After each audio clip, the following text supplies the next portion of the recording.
makikita nyo ho ang langit at ang lupa. Oo, pwede. At ang manok. Again, picture na. At ang tubig. At ang ilalim ng sapatos. At ang ilalim ng sapatos namin. Ganyan ho ang pagbabago ng climate change. Nakakos ho ng pollution ang mga usok na dulot ng mga pabrika. Samantalang umaandar tayo sa dakong kaliwang kanan at kanto ng Kapitolsen sa may Santong Ansen, sa may Santo Sepulcro. Sa may santol-santolan Hanggang sa lumubog, ang tubig. nagunaw ang mundo. Joke lang. At lilibot na naman tayo papunta sa mga kabataan.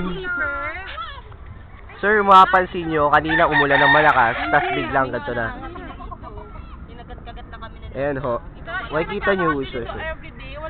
Siguro, sir, ang pinakamalupit na cause ng pollution na ito, yung mga usok.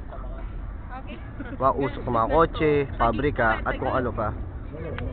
Kanina umuulan.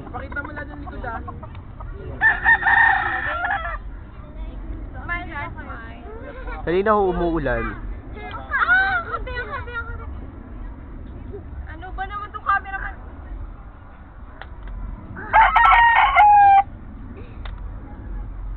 Uy, dito kayo mga bata. Ito naman nun. Tingnan ko. Sir. Madilim, sir. Kayo. Sir, hindi din, di ba? Picture Madilim, sir. 1. Uy, dito ka. Makikita nyo ho yan. Yung pag-ulan, tapos biglang tigil. Tapos ulan na naman ho, tapos tigil ng ulan.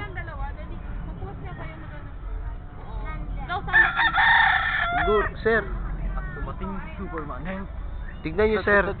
Kung ganito yung kahirapan